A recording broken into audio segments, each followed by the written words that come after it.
You ever decide you're going to start a new, amazing habit only to find yourself right back where you started a month later? Or, hey, maybe there's that one bad habit you just can't seem to kick. It's something we all deal with. But what if the secret to all of this wasn't about some superhuman willpower, but about a really simple, predictable pattern? Well, today, we're going to look at a real-life case study of someone who actually audited their own life to find out why. Okay, so here's the game plan. We're going to start with the basic science, like how do habits even work? Then we'll play detective and dissect a few failed attempts to see what went wrong. After that, we'll flip it and look at a huge success story. Then, and this is the fun part, we'll see how you can reverse engineer this whole thing to break bad habits. And we'll wrap up with what is, I think, the most powerful takeaway of all. All right, let's get right into the nuts and bolts. The big idea here is that every single one of your habits, and I mean everything, from brushing your teeth to mindlessly scrolling on your phone, it all follows the exact same little loop in your brain. So the framework we're using comes from that best-selling book, Atomic Habits by James Clear. But what makes this so interesting is that our source is someone's personal journal, basically. Somebody who took these ideas and put their own life under the microscope to figure out what was working, what wasn't, and, the most important part, why. This right here, this is the master key to everything. It's called the habit loop, and it's a super simple 4-step pattern. And I promise you, once you see this loop, you're going to start seeing it everywhere. And once you really get it, you can start to change it. So let's break this down. First, you've got the cue, right? That's the trigger. Think of your phone buzzing on the table. That leads to step 2, the craving. Oh, I wonder who messaged me. Step 3 is the response, the action itself. You pick up the phone. And finally, step 4, the reward. You read the message and feel that little hit of satisfaction. That reward tells your brain, hey, that was good. Let's do that again. Every habit you have, good or bad, follows this exact sequence.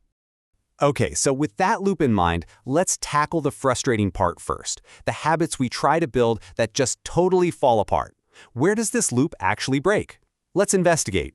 So the person in our case study tried to start a few new habits, reading every day, practicing their golf putting, and doing daily push-ups. And well, you can see the results. None of them stuck. So let's dig into a couple of these and find the exact point of failure. This quote, this really says it all, doesn't it? He wanted to practice his putting to get better at golf. The craving was there for sure, but the habit just fizzled out. And his own words tell us why. It was just too much of a hassle. So the loop broke at step 3, the response.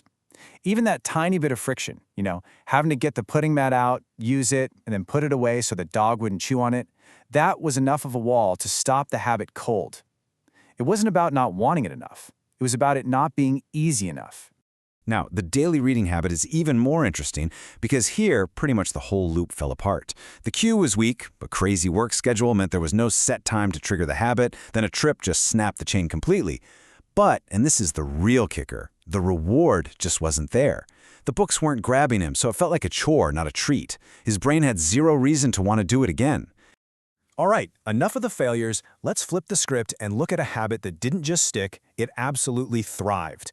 This is what it looks like when that habit loop is firing on all cylinders.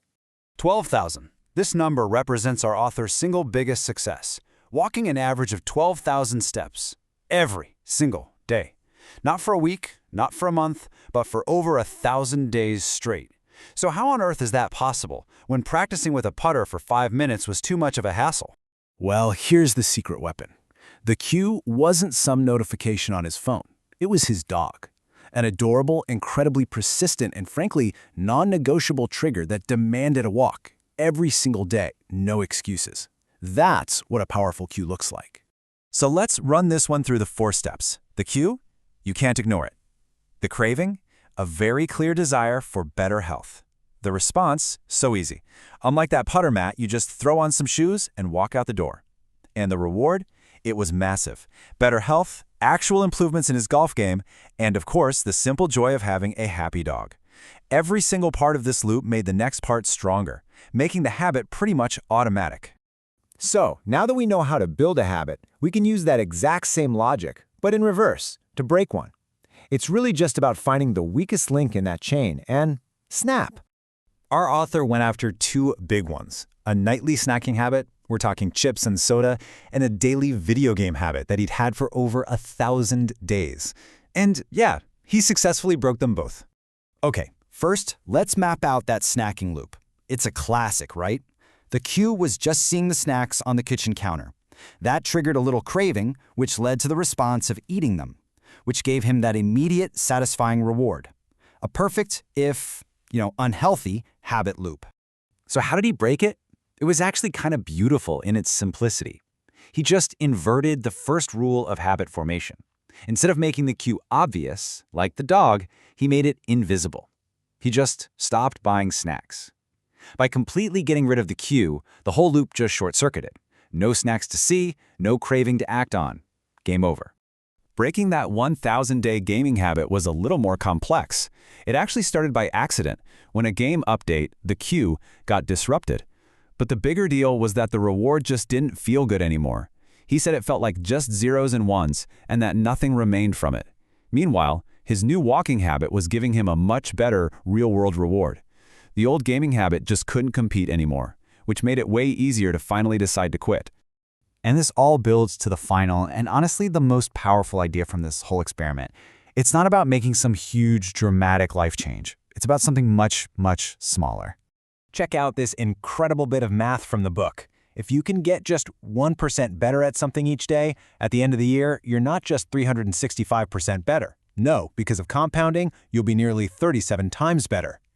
And that's really the whole secret right there. Success isn't about some heroic burst of willpower. It's about understanding the system, that loop of cue, craving, response, and reward, and then just making tiny 1% adjustments.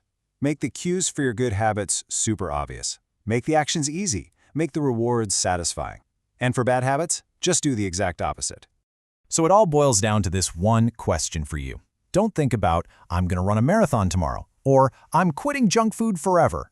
Think smaller. What is the one single, tiny change you can make today to make a good habit just 1% easier or a bad habit 1% harder?